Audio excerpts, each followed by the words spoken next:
Welcome to Howard Middle School. Today is a very exciting day on our campus. We have the school spelling bee.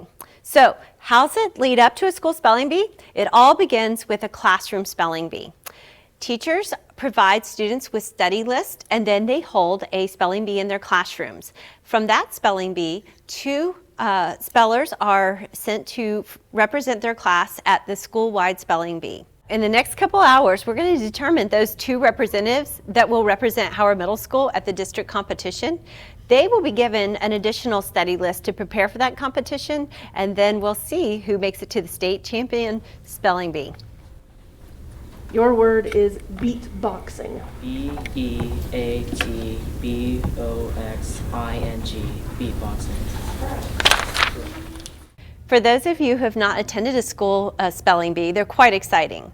The students come in, we have about 40 this year, and they compete through rounds. So there are questions that the students can ask when they are called upon to spell their word. Some of those questions would be, say the word again, define it, use it in a sentence, provide a part of speech, provide the language of origin, or provide an alternative pronunciation.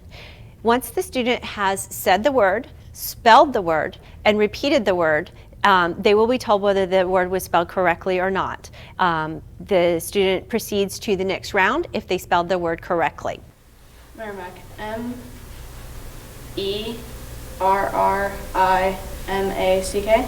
Correct. Yes! The last round gets pretty exciting as well because we're down to that student who is the last one standing that spelled the word correct as part of the final round. They have an additional single person round that they have to spell the word correct.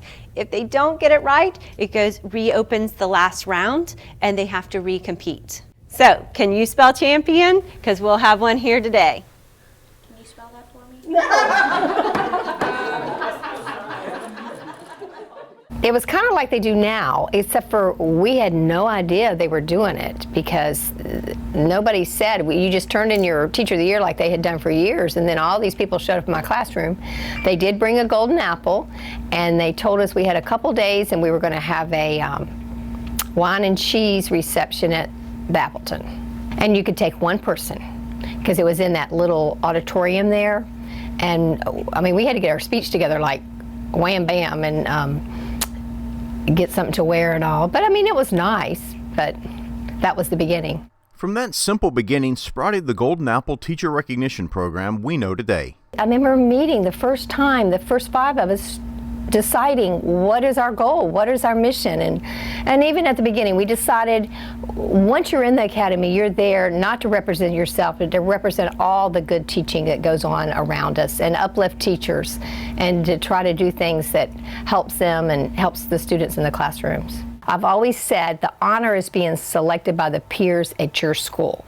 They're the ones that know you. And when you get to come to the event, even if you're not one of the top five, and you walk across the stage and you get to dress up and you're introduced, I think it's inspiring. And they even do a quote from the teacher of something that they wrote in their portfolio. It's just amazing. As more teachers joined the Golden Apple Academy, they made the program their own. I think at first we had a little more guidance, and as we got into it for a few years, we kind of took over our own thing. I mean, we've always been there assisting the foundation, whatever they were doing. They've used our manpower many times, and I'm going to tell you, I've been involved in a lot of things, but when you put some Golden Apple teachers together, you don't have to give them much directions. They just jump in, it can get anything. But I think the main thing it's done for me and probably other Golden Apple teachers is every year when you attend that gala, especially when I was still teaching, it inspired me watching all these wonderful teachers go across the stage and being introduced in the top five and the rookie. It just helped me finish out my year strong because it was just an inspiration seeing all this good going on, and that was our whole goal. All you hear about is the bad, and there is so much good going on in our classrooms around our county. In the 30 years since the seed was planted, the Golden Apple has grown and blossomed. I kind of think maybe at first, I'm not sure, remembering it so long ago, we invited everyone, but I don't think we started really introducing them for a long time. And then when we did, we came with the idea, let's do the rookies too, and we're like, how can we get all these people on stage? When we first started doing all the teachers of the year, introducing them, and then the rookies, my husband would have to come and help us get the people out on stage because we didn't have enough helpers. We didn't have the manpower to do what we do. And at first the rookies only got to come out and as a group.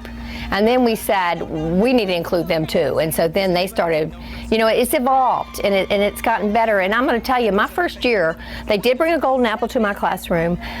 It was very exciting. And then the night of the event, we got a paper bag with a real apple. I got a plastic whistle with Band-Aids in it and some coupons to places at the mall.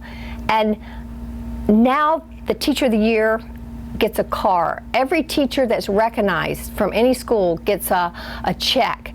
I just think it is so exciting how far we've come, and I really honestly believe we have one of the best foundations, teacher recognition programs in the country.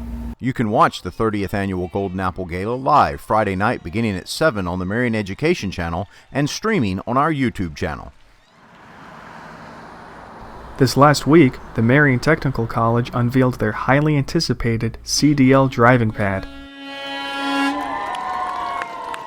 Located at Booster Stadium, this driving pad will be a welcome addition to the already operating CDL school at MTC, helping to give the students some behind-the-wheel experience before they have to go over the road.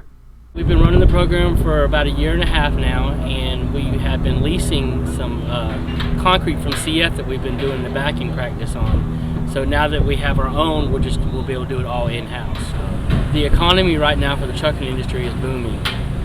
There's a huge driver shortage. Without schools like this, you know, you're not going to get new drivers. With the older drivers retiring, you've got to have the younger drivers coming in to replace them. In addition to the driving pad, CDL students will also have access to a top-of-the-line virtual reality truck driving simulator. The simulator is a great tool because what it does for us is it gets the student kind of familiar with the shifting and how to clutch these big trucks and how to drive them before they actually get in the truck, which is a lot less wear and tear on the trucks. You know, with they kind of have an idea before they get behind the real truck already. In combination with MTC's culinary program, some of our local high schools were also in attendance, promoting their own programs revolving around logistics, shipping, and receiving, all concepts that can help to feed and grow the fast-paced world of CDL truck driving. It's a great program to be in, and you know, to have it right here in our local community is an awesome